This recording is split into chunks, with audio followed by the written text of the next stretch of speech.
निराशा में आशा कार्यक्रम में आपका स्वागत है। आइए सुनते हैं परमेश्वर के सुंदर वचन। प्रसिद्ध लेखक जॉन ओपगेनार्थ कहते हैं, वर्ड्स ऑफ होप के अध्यक्ष के रूप में मैं कई जगहों पर ईसाइयों से सुनता हूँ जो अलग थलग हैं। उनमें से ईरान की एक 25 वर्षीय महिला का कहना है कि विश्वास में अकेला रहना बहुत मुश्किल है, खासकर तब जब वह व्यक्ति अपने घर में अकेला विश्वासी हो। अमेरिका के एक प्रसिद्ध व्यक्ति ने भी कहा है, जब मैं यीशु में विश्वास के कारण जेल में था, उस समय मेरे परिवार वालों ने मुझे अकेला छोड़ दिया था। सबने मुझसे अपना संबंध और साथ दोनों छोड़ दिया था। प्रेरित पौलुस ने भी जब वे मसीह यीशु में विश्वास के कारण जेल में थे, तब उन्होंने भी ऐसे विश्वासियों को पत्र लिखा ताकि वो मसीह में ज्यादा दृढ़ और मजबूत रहें, जो मसीह में विश्वास में अकेले थे।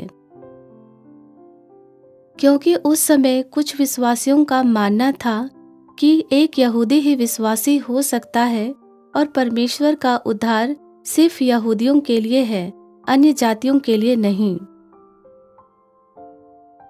प्रेरित पौलुस ने जब इफिसियों को पत्र लिखा, तब इफिसियों अध्याय 3 1 से 13 आयत पढ़ने से पता चलता है कि प्रेरित पौलुस ने कहा, मसीह का भेद मुझ पर प्रकाशन के द्वारा प्रकट हुआ, अर्थात यह कि मसीह यीशु में सुसमाचार के द्वारा अन्य जाति लोग मिरास में साझी और एक ही देह की प्रतिज्ञा के भागी हैं। मैं परमेश्वर के अनुग्रह के दान और उनकी सामर्थ्य के प्रभाव के कारण उस सुसमाचार का सेवक बना, और मुझ पर यह अनुग्रह हुआ है कि मैं अन्य जातियों को मसीह के अगम्य धन का सुसमाचार सुनाऊं और सब पर यह बात प्रकाशित करूं कि उस भेद का प्रबंध क्या है, जो सबके सृजनहार परमेश्वर में आदि से गुप्त था। प्रेरित पौलुस अकेले विश्वासियों को दृढ़ करते हुए कहा है, हमको मसीह यीशु में विश्वास करने से साहस और भरोसे के साथ परमेश्वर के निकट आने का अधिकार है। इसलिए मैं विनती करता हूँ कि जो कलेश तुम्हारे लिए मुझे हो रही है, उनके कारण साहस ना छोड़ो, क्योंकि उनमें तुम्हारी महिमा है। इफिसियों 3 अध्याय में जो लिखा है, इससे हम सीखते हैं कि यहूदी और अन्य जाति दोनों के लिए परमेश्वर का उद्धार है। शुरुआत से ही परमेश्वर की योजना थी कि परमेश्वर पुत्र यीशु मसीह के द्वारा सभी राष्ट्र उद्धार पाएं। लेकिन जब तक पवित्र आत्मा अपने समय में लोगों के जीवन में हस्तक्षेप नहीं किया, किसी ने मसीह को नहीं जाना। जैसा कि इफिसियों अध्याय 1 9 और 10 आयत और गलातियों अध्याय 4 और 5 आयत में लिखा है। यह बहुत सुखद और आश्चर्य की बात है कि गैर यहूदी या अन्य जाति भी यीशु मसीह में विश्वास के कारण उद्धार प्राप्त करेंगे। हम सभी मसीह में एक हैं।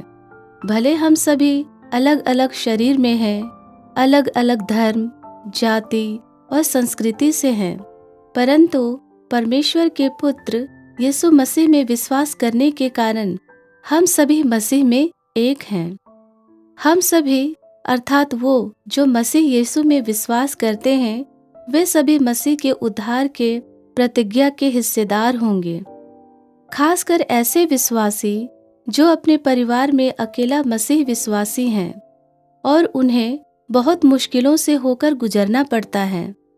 ऐसे विश्वासियों के लिए मसीह यीशु की उद्धार की प्रतिज्ञा के वारिश होंगे, क्योंकि परमेश्वर अपने बच्चों को कभी अकेला नहीं छोड़ते। जैसा कि यूहन्ना अध्याय 14 का 18 आयत में लिखा है, मैं तुम्हें अकेला नहीं छोड़ूंगा, मैं तुम्हारे पास आता हूँ। प्रिय श्रोताओ, परमेश्वर और उनकी हर प्रतिज्ञा हम सबों के साथ है। आज अगर आप भी अकेले मसीह विश्वास के सफर में अकेले हैं और वर्तमान में किसी भी अकेलेपन की परिस्थिति में आप क्यों न हो, परमेश्वर आपसे कह रहे हैं, मैं तुम्हारे साथ हूँ। मैं अपनी बात करूं तो मैं भी अपने परिवार में अकेली विश्वासी थी। शुरुआत में अपने परिवार और रिश्तेदारों के द्वारा बहुत जगहों पर मुझे अपमानित किया गया। उस समय केवल परमेश्वर ही थे जो मेरे साथ थे।